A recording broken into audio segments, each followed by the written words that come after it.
ஸ்ரீ குருப்யோ நமஹ. ராமதாரக மந்திரம் என்று இந்த மந்திரத்தை குறிப்பிடுகிறார்கள். புதன் பகவானை பிரீத்தி செய்யும் இந்த ஸ்லோகம் ரத்னமாலா ஸ்லோகங்களில் மரகதத்துக்கு ஒப்பானது. கல்வி, புத்தி, திறமை, பேச்சு சாதுரியம் முதலிய சகல நலனையும் தரவல்லது.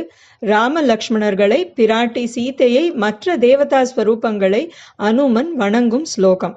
நீண்ட தேடலுக்கு பின்னரும் சீதையின் இருப்பிடத்தை காண முடியவில்லை. சற்றே மனம் தளர்ந்தாலும் விரைவில் தன்னை ஆசுவாசப்படுத்திக் கொண்டு உத்வேகத்துடன் தேடலை தொடர்கிறார் அனுமன். தேவதைகளின் ஆசி வேண்டி அவர்களை வணங்கி புறப்படுகிறார். ஆஞ்சநேயரின் இறை வணக்கமாக அமைந்த இந்த ஸ்லோகத்தை ராமதாரக மந்திரம் என்று பக்தர்கள் கொண்டாடுகிறார்கள்.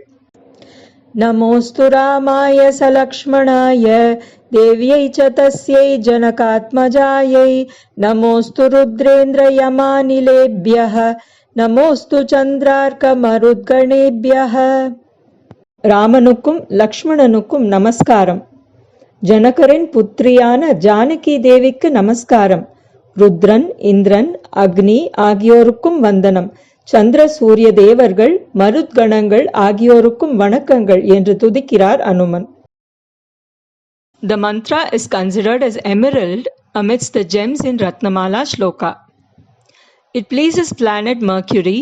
The mantra is also called Ramataraka Mantram and is widely chanted for benefits that bless us with success, communication skills, intelligence and wisdom. Even after a long search, Maruti couldn't find Devi Sita. It disheartened him, but he quickly composed himself, reassured, and proceeded to search further.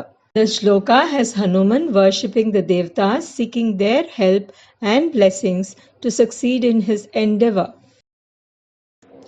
Namostu Ramaya Salakshmanaya Devyai cha tasyai Janakatmajayai Namostu Rudrendra Yamanilebhyah Namostu Chandrarka Marudganebhyah. Humble pranams to Sri Rama and Sri Lakshmana. Obeisance to Devi Sita, daughter of King Janaka. Salutations to Rudradeva, Indradeva, Yamadeva, Vayudeva, Chandra Surya Devas and Marudganas. அடுத்ததொரு பதிவில் மற்ற ஸ்லோகத்தை பார்க்கலாம். இறைவன் திருவடியை கணமும் மறவாதிருப்போம்.